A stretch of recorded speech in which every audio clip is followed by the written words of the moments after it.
Okay, so copy the graph of this function. It's a quadratic function with vertex located at 1, 2, and negative 1, 2, 3. Okay, so it's a parabola that roughly looks like this.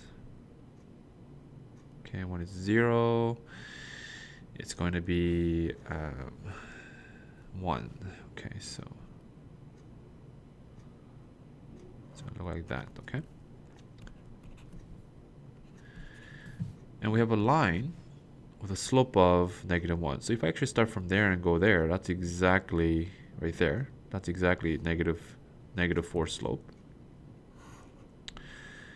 So for example, a line which will perhaps intersect with the parabola at one point will look something like this. Maybe it'll intersect right there and continue to go up.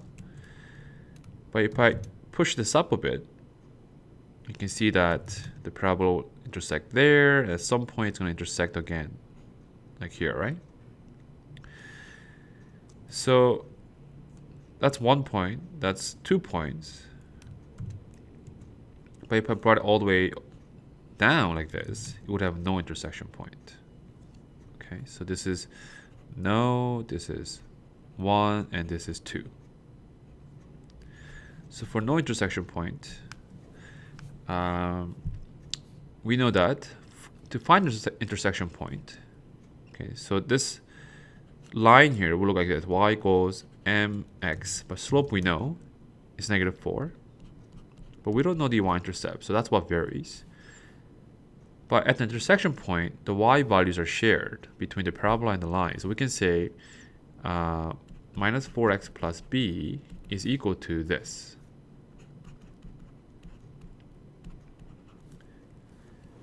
Okay, and basically this equation here will have no solution for no intersection point.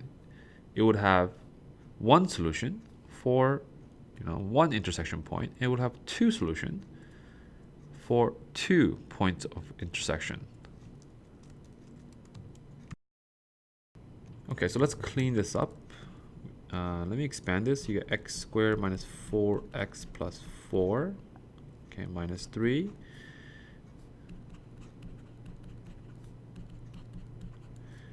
So that actually cancels out. Okay, and this is plus 1, right? Let's bring that over as minus b. Okay, so we were missing the midterm here, the x term. So we can actually just isolate the x squared, right? Add both sides by b, subtract both sides by 1. So b minus 1. So x is equal to plus or minus b minus 1. Right, so that's what x is equal to. So when will x be invalid number? It's when b minus 1 is less than 0, right? Then we're square rooting a negative value, which is invalid. So when b is less than 1, we have no solution. When b is equal to 1, we're square rooting a 0, so we have one solution, right? 1 plus minus 0 is still both 0, so one solution.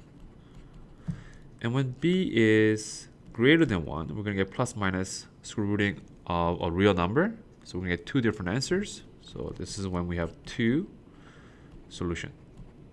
So no intersection point, one intersection point, two intersection point. Okay, so for part C, how are all the lines with slope of negative 4 that do not intersect the parabola related? Okay, they're going to look like this. Y equals minus 4x plus b, but the value of b is less than 1.